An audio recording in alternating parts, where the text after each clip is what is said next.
Leave a like on this video.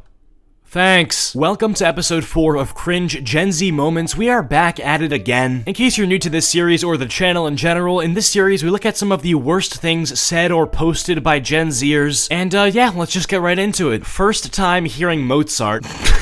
Hell yeah, Mozart transcends the human mind. I wonder if this guy was just doing the face for the thumbnail to try to get some more clicks, or if he actually genuinely enjoyed Mozart, because, I mean, Mozart, there's a reason wwhy he's so popular. I'm pretty sure Requiem has, like, 100 million views. People do like Mozart. I mean, I'm not really sure why he tried to make his hair look like chunks of poop, but, I mean, hey, go do you, I guess. I mean, hey, dude, maybe this reaction guy was just born in the wrong generation. I mean, like, hey, this thumbnail is totally my face when the Constitution gets ratified into law. My face during the Boston Tea Party, me after pints and a doner kebab. That's not funny. Some could even see it as offensive and transphobic. Okay, what? If any of you guys don't even know what this is talking about, Apple released these new emojis where it is a man who is pregnant, and they introduced women with beards, I guess to try to be more inclusive to the transgender community. Now, I think these emojis were totally unnecessary, but at the end of the day, Apple can do whatever they want with their product. They can add emojis of whatever they want. Now, with the introduction of these emojis, people have also been making jokes about, especially the pregnant man, and how that can just be used to just straight up make fun of fat people, like, oh, you're so fat that you're pregnant. Dude, I can't believe I just said pregnant man out loud. We are so doomed. Now, as you saw from that Twitter post, somebody was posting a picture of the transgender pregnant man emoji, and somebody was like, oh, that's me after eating a lot of food because food makes you fat. Jesus Christ, am I talking to second graders? You guys should understand this. Now, that comment is not even anti-transgender people. It's just a pretty simple, like, joke.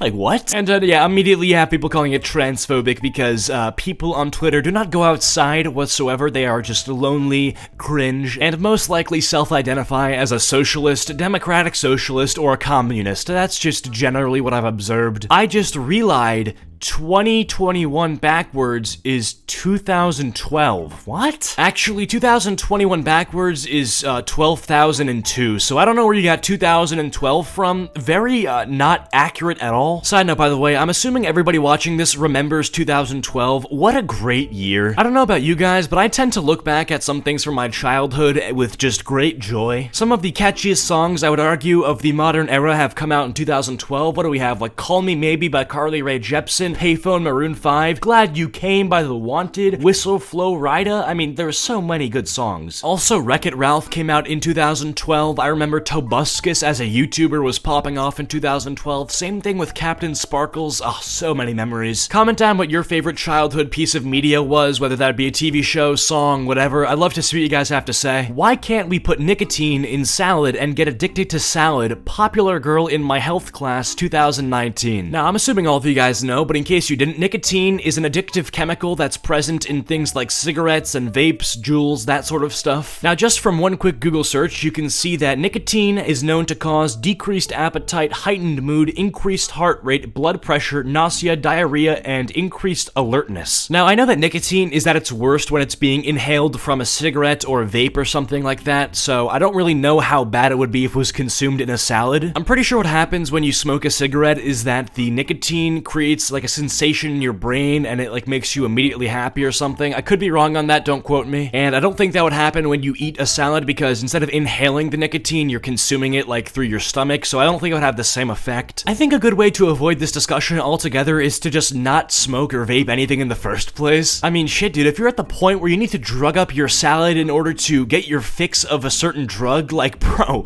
that is pretty sad. If you are addicted to heroin, I don't think putting heroin in your McDonald's mango smoothie makes it any better than shooting it up with a needle. In conclusion, don't do drugs. You're literally white, assuming I'm white just because I'm white passing. I'm 75% French and 25% Belgian. Okay, that's just not... What? Wait a second, France and Belgium, aren't those both European countries, and aren't most people who have, like, European origins, aren't they, like, all white? Like, don't get me wrong for a second, right? Just because you have a certain ethnicity does not mean that you have a certain skin color. Like, I know not all Mexican people are brown or have a darker skin tone. Like Pancho. Pancho's a great example. Pancho, the YouTuber commentary guy, he's Mexican, but he's white. Don't get me wrong, I know that you can be 25% Belgian and, like, 75% French and be black or something, right? But this person is just, like, white. Like, their skin is white. What pronouns do you use? He, him, his, himself, main, H3, H1M, H1Z, H1Z, H1M,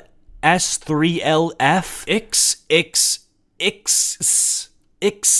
I'm gonna kill myself. How did we go from fighting to gain independence from Britain to this? What, like self? Dude, stop, please. This must be this has to be a consequence of like the Industrial Revolution or something. Like how did it get, like, how do we stray this far away from like what? Do these people have, like, parents? What do their parents think of this? What do their grandparents think of this? Like, what? These people need to be, like, shut down by a governing body. Whether that would be a parent, a friend's parent, somebody needs to tell these people to get a grip. Alright, so somebody tweeted, who remembers eating these? Of course, bro, the good old PBJ with the crust cut off carried some of those elementary and middle school days. TBH, this is really insensitive. People have peanut allergies and gluten intolerances, and you're out here acting like peanut butter and jelly sandwiches are a universal experience. Has anybody ever told you to shut up? If not, I'm gonna be the first. Hey, yo, shut up! And you're out here acting like it's a universal experience. Oh my god, shut up. Do you need, like, people like this, bro? Just please be quiet. I cannot stand people who have personal issues and they make it other people's problem. I don't give a rat's ass that you couldn't have a PB&J. I don't care at all.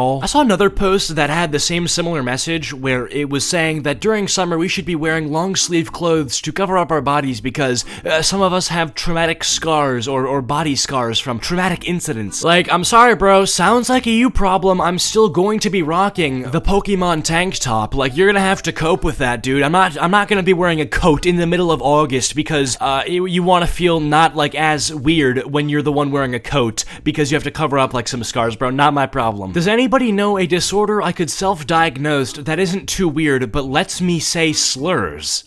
What? Like, what do you want to say, like midget? I'm kind of lost here. Like, do you want to sell,